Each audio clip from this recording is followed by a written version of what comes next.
Përshëndetje të gjithëve, mirë se keni ardhur në ekranin e Report TV me transmetim të drejtë për drejtë së bashku për të qëndruar deri në orën 19:30, patyshim duke ndalur te zhvillimet kryesore në vend, duke reflektuar ato që ka ndodhur gjatë ditëve të fundit, por edhe si informacione të rëndësishme që do t'i ndajmë së bashku me ju, duke patur kështu në studio edhe ekspertë profesionistë të fushave ndryshe. Por fillimisht, ju njoh shkurtimisht me zhvillimet kryesore deri në orën 17:00. Belinda Balluku i është hequr dhe me mendim qeverie drejta e firmës edhe ajo nuk mund të shkel në zyrë pas pezullimit nga GKK. Megjithatë, kryeministri nuk do të zvendsojë atë me një emër tjetër, pasi pezullimin e quan ndërhyrje brutale në kompetencat e tij. Këshilli i ministrave dërgon menjëherë në kushtetuese vendimin dhe deri atëherë qeveria do të rri pa numrin 2 të saj.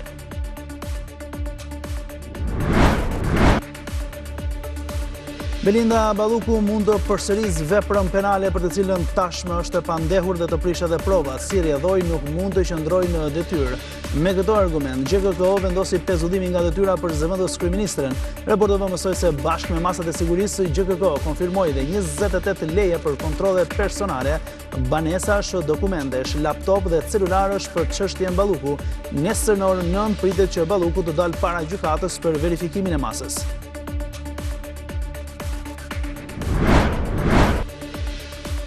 Hetimet për 20 janarin e vitit 2011 ku mbetën të vrarë 4 protestues të pafajshëm duket se po avancojnë në disa drejtime, ndërsa Lulzim Basha, ish ministri i Brendshëm dhe Sali Berisha, ish kryeministri, janë marrë në pyetje.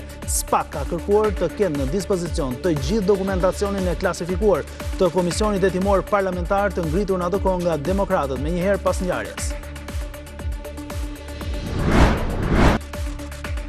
Mungesa e kryebashkiakut Erion Veliaj në mbledhjen e Këshillit pasi SPAK refuzoi të jepte leje për fshiu në debate këshilltare. Dorian Telidi PD-s tha se Tirana ndodhet në kolaps, por sipas kryetares së komanduar Anuela Aristani, ngërçi është vetëm politik dhe shërbimet për qytetarët nuk janë penguar.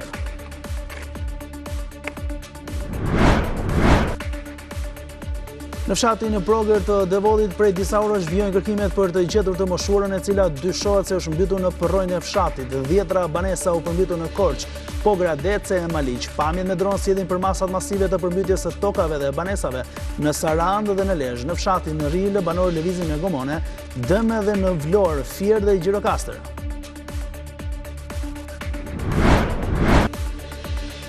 Mbi 3.000 artefakte me vlerë të patçmuar historike e monetare janë sekuestruar gjatë një operacioni të drejtuar nga Europol dhe të mbështetur nga 6 vende, përfshirë Shqipërinë. Vlera totale e sendeve të vjedhura nga viti 2020 do arritet afro 870 milion euro. Me urdhër të SPAK-ut është kontrolluar dhe një banesë në vendin tonë.